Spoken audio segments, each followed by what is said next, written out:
my wife died, my son cried harder than anyone in the room. I remember standing by the window of that hospital corridor, watching the parking lot fill with early morning light, thinking, he loved her. Whatever else is true about my son, he loved her. Whatever else is true about my son, he loved his mother. I held on to that. I should have paid closer attention to what came after the crying stopped. Her name was Helen. We were married for 38 years. She was a kindergarten teacher who kept a garden out back and made coffee too strong and laughed at her own jokes before she finished telling them. Pancreatic cancer, 4 months from diagnosis to the end. The doctor said it was fast. I don't think fast is the right word for it. There is nothing fast about watching someone disappear. When she passed, I was 63 years old, semi-retired, and suddenly alone in a 4-bedroom house in Roanoke, Virginia that felt like a museum of someone else's life. My son's name is Preston. He's 34. He married a woman named Sylvia about 6 years ago. She's pleasant looking, smiles at the right moments.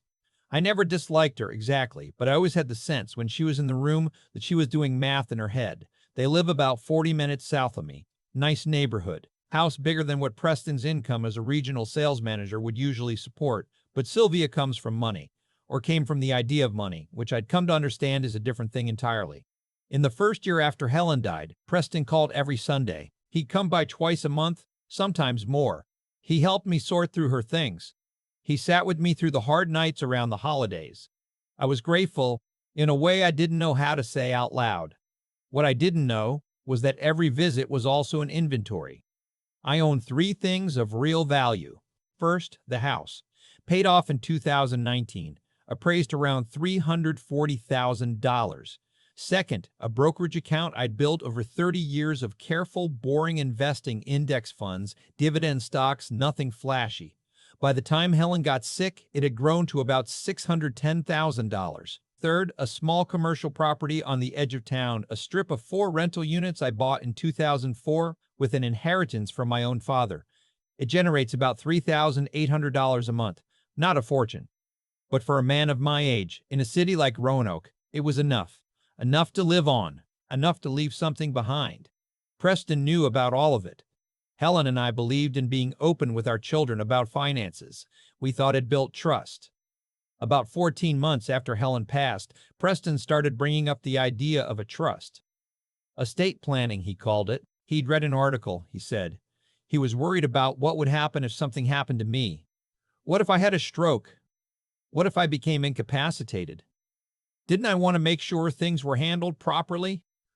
I told him I had a will, updated the year before Helen got sick. He said a will wasn't enough. He said probate was expensive. He said it could take years. He said Sylvia's father had set up a revocable living trust for their family, and it made everything so much easier.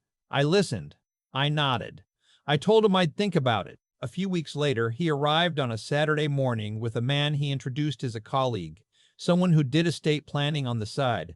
They sat at my kitchen table with a folder of documents and explained things to me for 2 hours. The man was calm and professional. He used a lot of words I knew individually, but that blurred together when arranged in that particular order.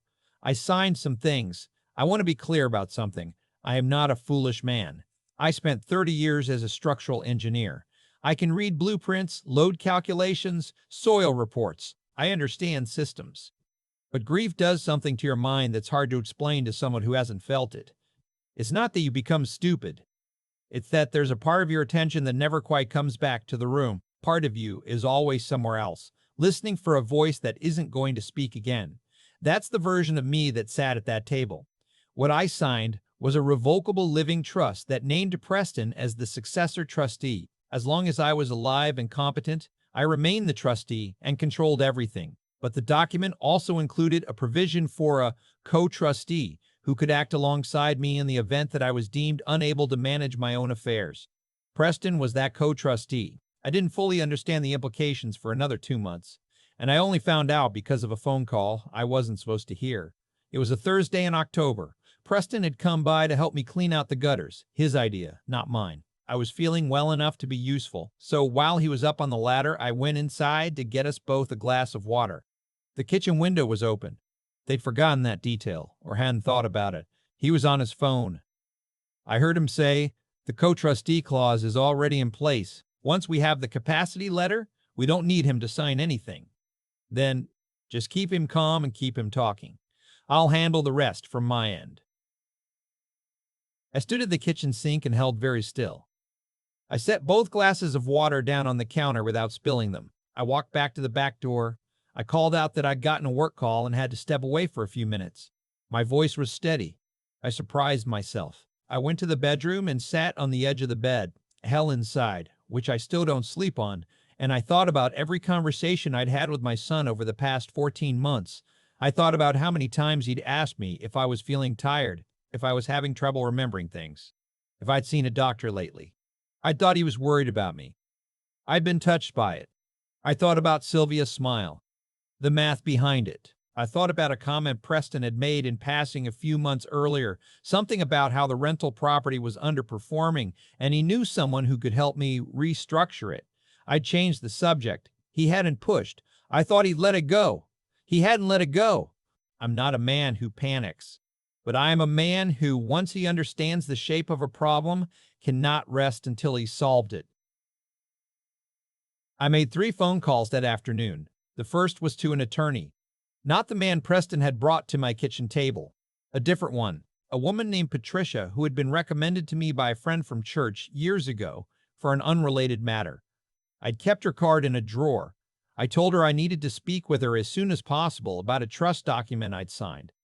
She saw me the next morning. The second call was to my accountant, a man I'd worked with for 15 years.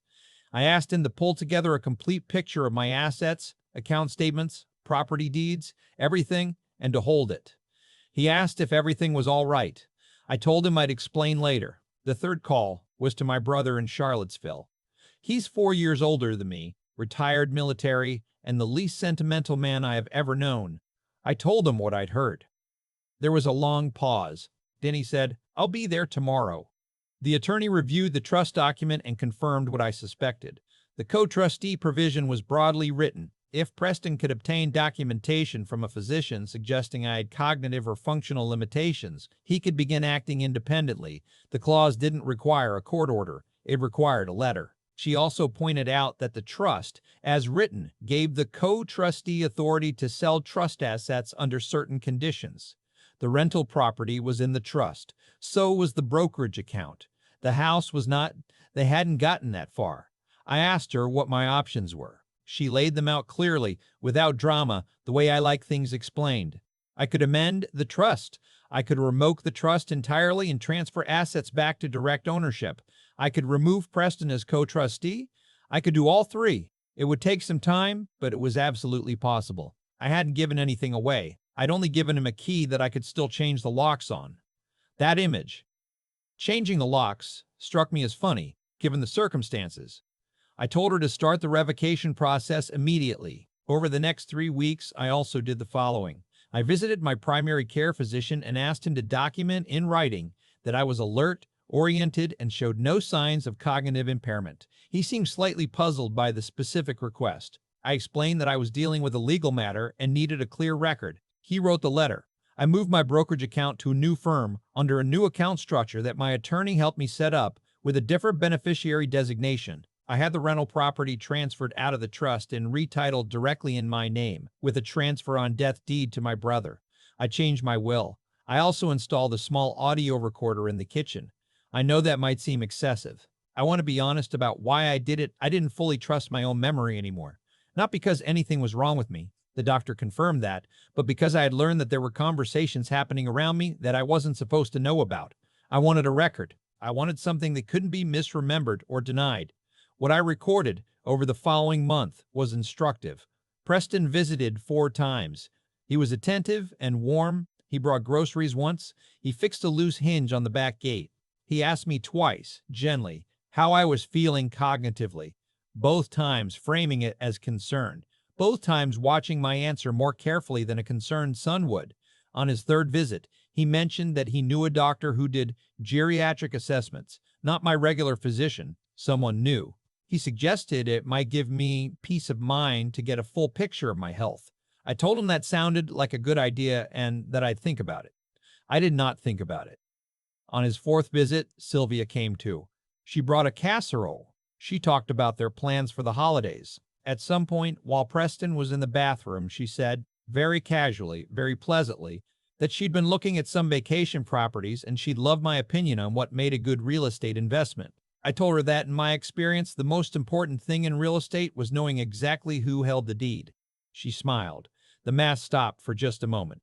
My brother was present for that conversation. He'd been staying with me off and on, which Preston knew. What Preston didn't know was that my brother had been with me at the attorney's office. He'd witnessed the revised documents. He knew everything. The confrontation, if you can call it that, happened in November on a Sunday afternoon. Preston came alone. He sat down at the kitchen table, the same table where I'd signed those documents in a fog of grief, and he told me he'd been in contact with a physician about scheduling a cognitive assessment. He framed it as love, as duty, as something any caring son would do. I let him finish. Then I slid a folder across the table to him. Inside was a copy of the trust revocation, signed and notarized.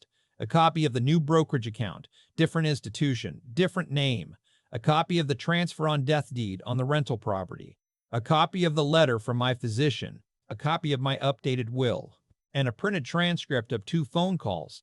The one I'd heard through the kitchen window, and one from a month later, captured by the recorder, in which Preston and Sylvia discussed the timeline for the cognitive assessment and what they would do with the rental income once they had control. Preston looked at the folder for a long time. He said, "Dad, this isn't 'we were trying to help you.'"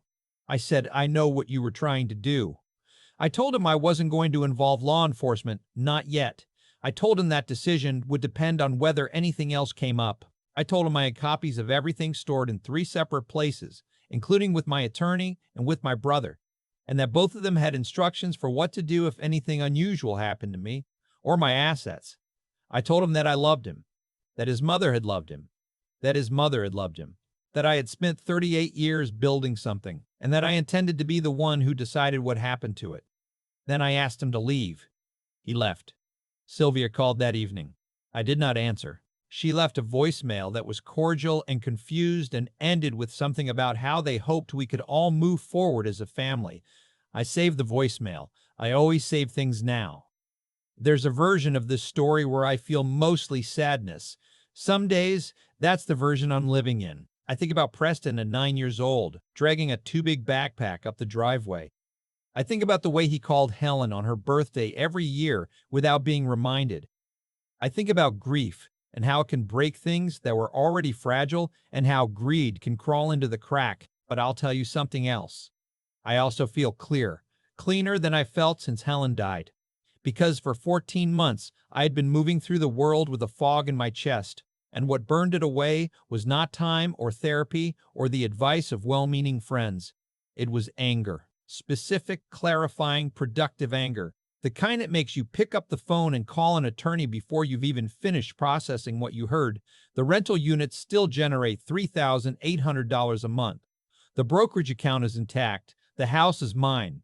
My physician's letter is on file. My brother checks in every week. I planted a garden this spring. Nothing as good as Helen's. She had a gift for it that I don't.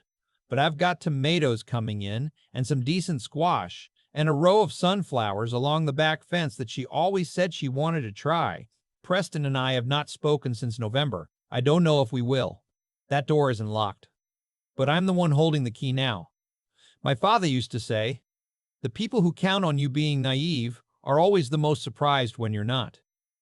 He was a practical man. I think about him often these days. I think about what I'll leave behind. Not just the accounts and the property and the house with Helen's garden out back. I mean the other thing. The thing you can't put in a trust document or transfer with a deed. The understanding that you can love someone completely and still watch them clearly.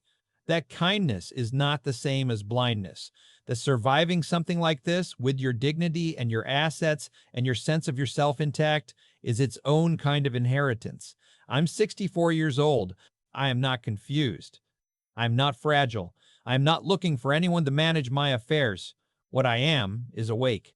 Fully, finally, completely awake. And whoever thought that a grieving old man was an easy mark, well, I hope they learned something too. I've had a lot of time to sit with what happened. The garden helps. There's something about getting your hands in the dirt, something that doesn't ask anything of you, doesn't calculate, doesn't wait for the right moment to make a move. You put the seed in, you water it. Either it grows or it doesn't. That kind of honesty is rare. What Preston and Sylvia didn't come from nowhere. That's the part I keep coming back to. Greed like that doesn't appear overnight. It gets fed, quietly, over years, by small justifications, by the slow convincing of yourself that what you want is actually what's fair. Preston watched me build those rental units for 2 decades. He watched me reinvest, be patient, say no to things so that something larger could grow. And somewhere along the way, he decided that proximity to the work was the same as a right to the reward. It wasn't. It never is.